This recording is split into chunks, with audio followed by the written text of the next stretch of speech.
freaky, shaking, mad, hair falling out, crazy person, to I want to sleep 20 hours a day, and I put on 20 kilos in the last 3 months or something.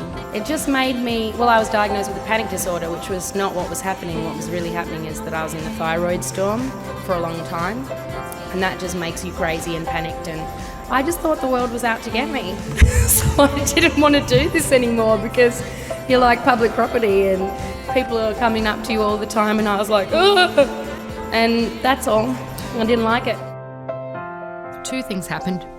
I wasn't enjoying myself as an artist. I was sick, and I didn't know I was sick with a thyroid condition, and also I was a terrible alcoholic, and I had started popping pills as well.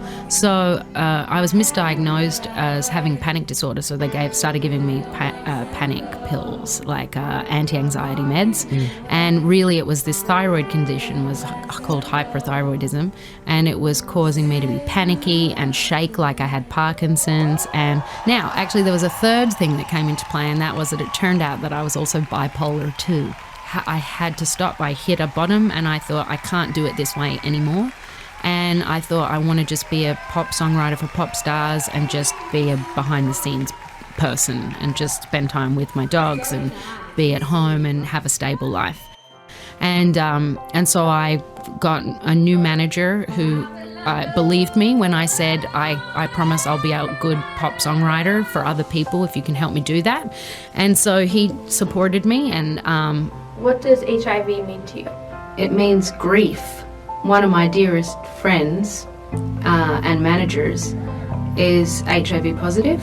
For our 12-year friendship, I've sort of listened to his journey from being a closeted positive man to coming out as a positive man, and all of the, shame and stigma attached to it.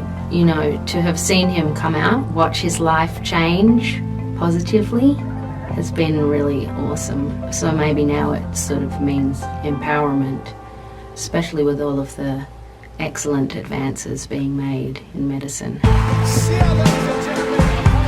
That was fun. Wasn't it? And I'm in awe of her, not because she's a woman and not because she's 41. Mm-hmm. I'm in awe of her because of her talent and her generosity. Wow. I really, really am. She's not only a remarkable and talented singer, but she's an incredible songwriter, writing for both herself and for many other artists. She's been headlining the biggest music festivals all over the world, and she is currently topping the charts, holding #1 on airplay. Her new song and video premiered on Apple Music earlier this week, and she is here to perform it live for the very first time. Please join me in welcoming Sia. Stevie Wonder. He said, I hope you're happy and successful in everything you do. Are you? Yeah. Can you believe it? I do spend a lot of time like pinching myself. I have to say it's been pretty amazing. Oh, I might cry. It's been really amazing. The last couple of years have just been since I made the decision to just take care of my own sanity and serenity and stuff. My life's just improved so much. And when you're a pop songwriter, you want to have that opportunity because then you can get a really crazy advance. And so really we just put out the last album, 1,000 Forms of Fear. So I made the Blonde Bob into a branding, a marketing tool, and I thought we'll put actors in the Blonde Bob and I won't have to do any promo or touring, and we put it into the contract, the record deal, no promo, no touring.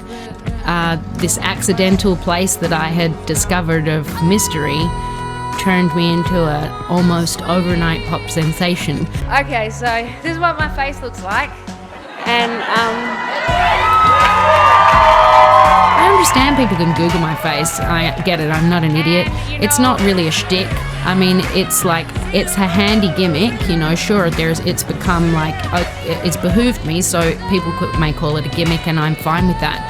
But it originated from a true desire to live a normal life.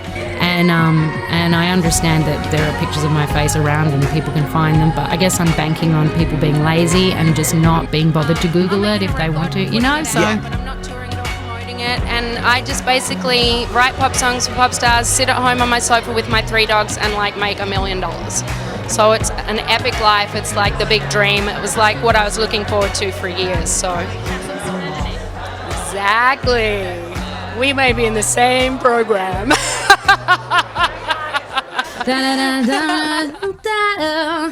Yeah, that one. I've only heard it twice. I heard it in the studio when she played it for me, and I was literally like, Max, if she doesn't do that song, give it to me because I want to do it. And just so you know, everyone was wearing clothes on the stage. You Taylor Swift. All right, ladies and gentlemen, see ya, fella.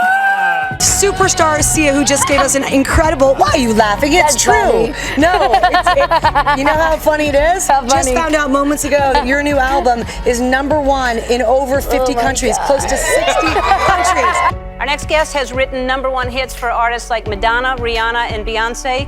Her music video for Chandelier has already been seen over 7 million times. She's here to recreate that video. When she performs, she chooses not to face the camera, but believe me, this is her singing live with a very rare performance. Please welcome the amazing Sia.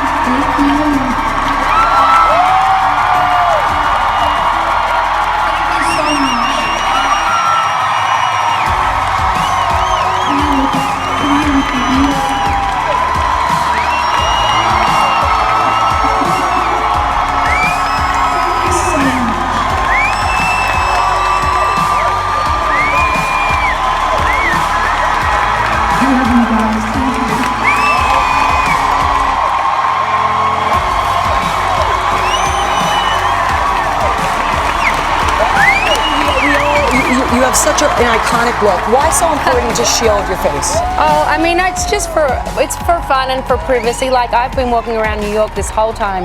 I don't need security detail. I don't need anything special. I just walk around, and I can do that, and that's a real luxury when you're in my industry. Yeah, no kidding. Yeah, so that's why. So that won't change. This look isn't just a look for this year. You're going to keep it that way? I mean, as long as it works. If it stops working, then obviously I'm not going to someone to hold your hand when you're walking. I know. Can you see? I was like, can you hold your hand?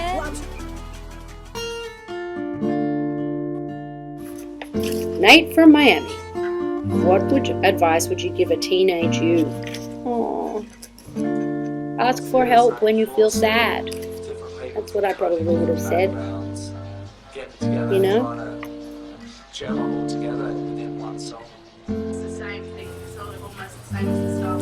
Hi, my name's Sia, and I wanted to tell you a little bit about my life so that you would know that it gets better. I grew up around wacky artists, and I knew from very early on that there was something special about me, and and one of them that I was a queer lord, and I call myself a gay lord, an art fag, a lessy, a dyke, straight, all sorts of things, because the truth is that labels that really shouldn't matter and don't essentially matter. My story, I guess my queer story, starts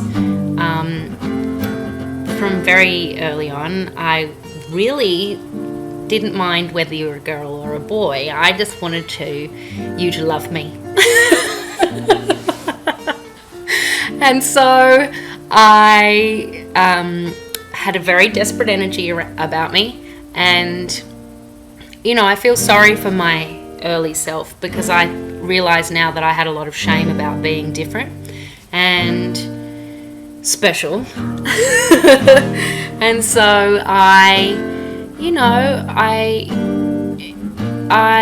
overcompensated. I overcompensated by devaluing myself, putting myself down, and and so I can now say that I'm queer and proud, and that I love you. If you're having a hard time, I've always loved you. I just didn't know I loved me too. And at some point, I want to say it gets better. It gets better, and you'll learn to love yourself, and you'll learn to love your specialness. You know, only you know when you're ready to come out, and if you're not ready to come out, that's okay too. And, you know, a lot of us protect ourselves from, you know, danger. You know, it's a matter of survival for a lot of us. But I'm proud, and I hope that one day we all are able to say, I'm gay, or I'm a lesbian, or I'm transgender, or I'm queer, and that it will be okay.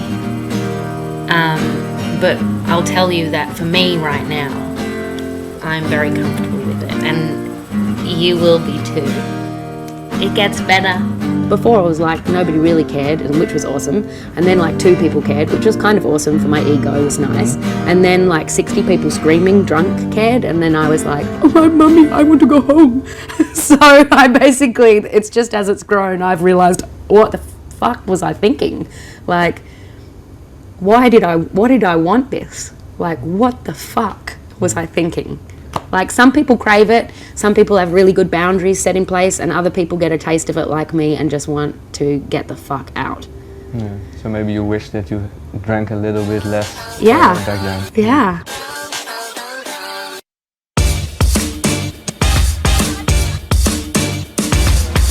You incorporate a lot of dance in your performances. Are you? You didn't do it. Oh, you look so gorgeous.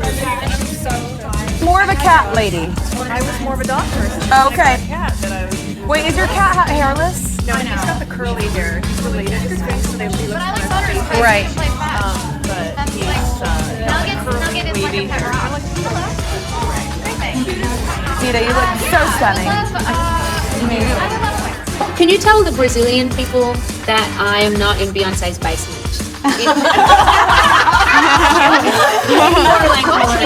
Oh yeah, can you tell them in your language? Gente, a Cia não está no basement da Beyoncé. I'm right here, guys. I'm here. I'm in She's in my basement. It's called Fat Girl said to me, hey, you know what? You look like kind of like a much prettier version of Cia. What?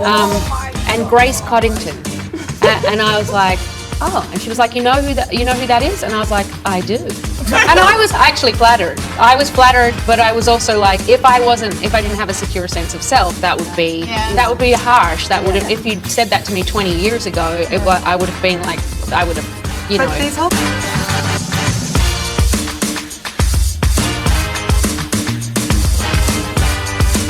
Does she make you happy? No scoring necessary. You are amazing, and Cia, you are unstoppable, which leads me to what you're about to sing next. See. You are proving it by performing well, by the way.